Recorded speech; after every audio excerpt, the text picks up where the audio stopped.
Chilling p.olice footage shows YouTube s.hooter in her car hours before s.hooting. San Francisco chilling police body cam footage released Friday shows YouTube shooter Nasim Aghdam in her car in a Walmart parking lot, talking to officers and telling them she doesn't want to hurt herself or anyone else. 11 hours later Aghdam appeared at YouTube headquarters in San Bruno, California, where she shot 3 people and then killed herself. Mountain View, California police released the police body camera footage Friday afternoon, along with the dispatch radio traffic associated with the case. We believe that sharing our officers' footage is tantamount to our constant pursuit of transparency. To that end, we are now able to provide the content below, and we thank you for your patience, the department said in a statement that accompanied the footage. The footage begins at about 1:38 a.m. on April 3. Officers on patrol run the license plate of a car parked in the Walmart parking lot. They later explained to Aghdam, 39, that they often run such plates as stolen vehicles are sometimes left there. The results from the search showed there is a missing persons report linked to the car. At that point the unnamed male officer activates his officer-worn camera and approaches the vehicle, looking in with a flashlight to see if anyone is inside.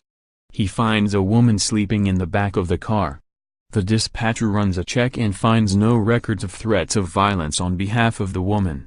She was also not listed on the Armed and Prohibited Persons System, which cross-references records of persons who lawfully purchased handguns and/or registered assault weapons with records of persons who have become prohibited from owning and possessing firearms, the department said.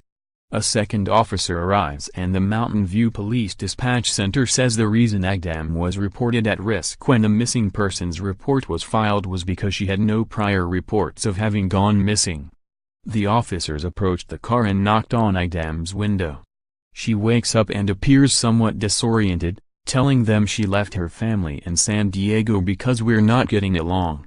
She is calm and soft-spoken and provides identification when asked. Aghdam is wearing a pink hoodie with the hood over her head and a white t-shirt. Her car is full of cups, trash and other items. She holds her hands in an odd manner, her fingers splayed out, as she tries to turn on her cell phone. Multiple times she runs the back of her hand over her forehead as if she were sweating.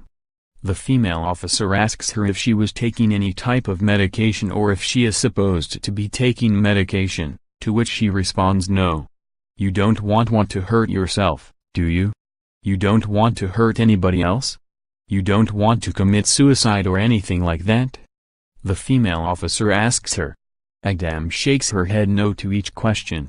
When asked why she came to Mountain View, Aghdam told the officers she had family in the area and wanted to start a new life away from San Diego. The officers tell her they will contact her father to say that she had been found in Mountain View and the videotaped interaction ends. Because she was cooperative and did not appear to present any sort of threat, continuing to unnecessarily question or delay her could have led to an unwarranted detention, the department said in a statement.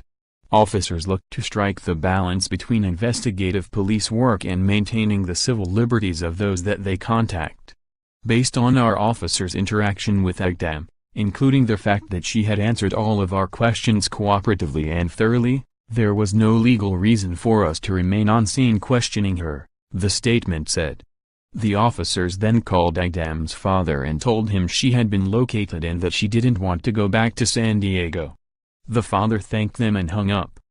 About an hour later he called the officer back to say that his daughter had recently become upset about changes on the YouTube platform that had affected videos she posted on living a vegan lifestyle and suggested that may have been one of the reasons she had driven to that area.